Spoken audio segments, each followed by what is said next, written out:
This is the second video in my epic poem, Culhwch and Olwen. It's in the Celtic mythology series, and this story is probably the longest in the Mabinogion, and deals with a king's son called Culhwch, who is fated to look for a giant's daughter called Olwen.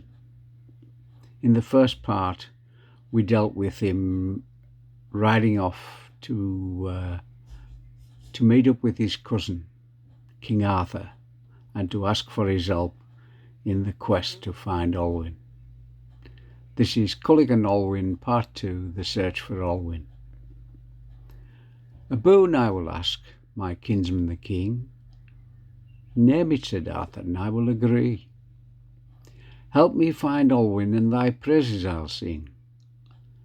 Her father will set tasks before he'll have me.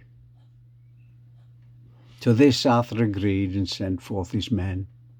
To return in 12 months is the task.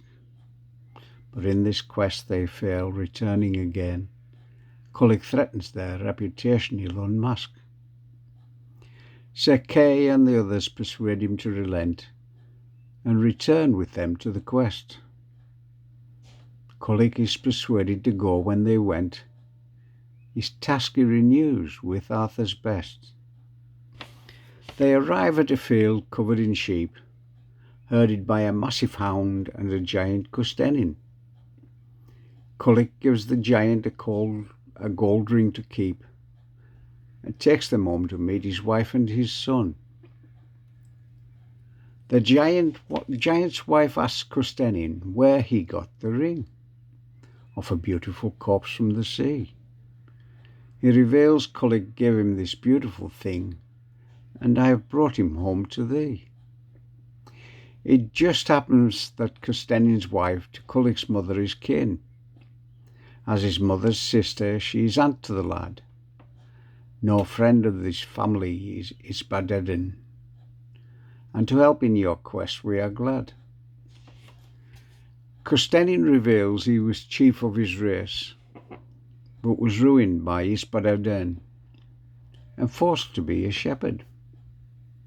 His sons were all killed, all except one in that place, who would join the quest if he offered. The giant's wife says all who court Olwen give in. Each Saturday she comes here to wash her hair. Wherever she walks 3 white trefoils spring, but agrees to introduce the pair. Olwen arrives and tells Culhwch why her father to her suitors is unfair. On the day of my marriage he is fated to die, so the tasks he sets most men can't bear. If he accepts the challenge, Culhwch she will cherish, and urges him to go to her father and ask. Culhwch and his men follow Olwen home with relish. Their hearts are firmly set on the task. The party set out to Ysbaddaden's hall to ask him for Olwen's hand. Let me look at this lad. Is he fair and tall? She deserves the best in the land. Come back tomorrow, an answer I'll give thee. As they turn to leave, Ysbaddaden threw a poisoned dart. Bedivere caught the dart and hit the giant in the knee. That will hurt when I walk. What a cursed son-in-law thou art. The next day they call again into the hall, and again the giant came up with excuses. All these matters never are so small. Grandparents need consulting for their muses. Call tomorrow, thou shalt have an answer. And as they turned again he threw a dart.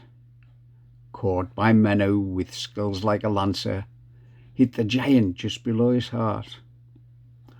Oh, the iron pains me like a horseleech bite. Scarce my breath with pain into my chest.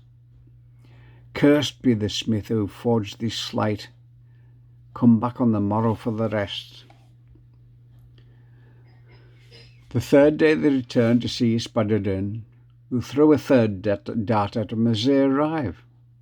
Caught this time by Culhwch and flung back again, it hit Ysbyddaden in the eye. "Accursed, ungentle son-in-law, to wed my daughter!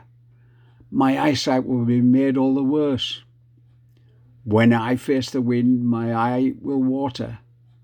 Whoever forged these darts received my curse. Shoot no more spears at us, and make up thy mind, for we are sick of all thy delay.